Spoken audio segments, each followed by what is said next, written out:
എല്ലാവർക്കും മഹീസ് കിച്ചണിലേക്ക് സ്വാഗതം. ഇനി നമുക്ക് ബീട്രൂട്ട് കിച്ചടി തയ്യാറാക്കാം. ഇതിനായി മീഡിയം സൈസുള്ള ഒരു ചെറിയ ബീട്രൂട്ടാണ് എടുത്തത്. ഇത് തൊലി കളഞ്ഞ് ചെറിയ കഷ്ണങ്ങളാക്കി കുക്കറിൽ ഒരു വിസിൽ കേൾക്കുന്നതുവരെ വേവിച്ചെടുക്കാം.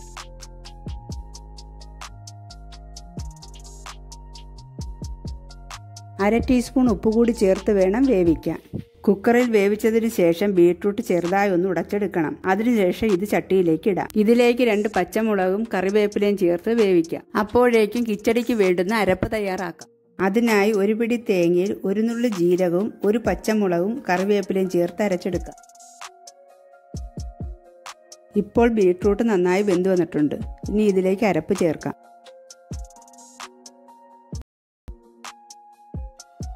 നന്നായിട്ട് ഇളക്കിയതിന് ശേഷം തീ കുറച്ച് വേവിക്കണം.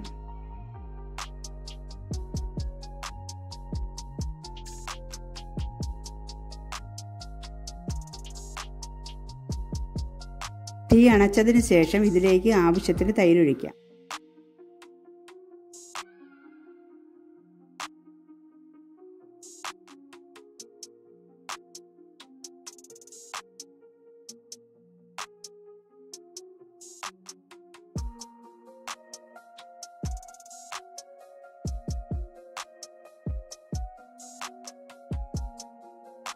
ഇപ്പോൾ നമ്മുടെ ബീട്രൂട്ട് കിച്ചടി തയ്യാറായി. ഇനി കടുക് താളിച്ചൊഴിച്ചാൽ മതി.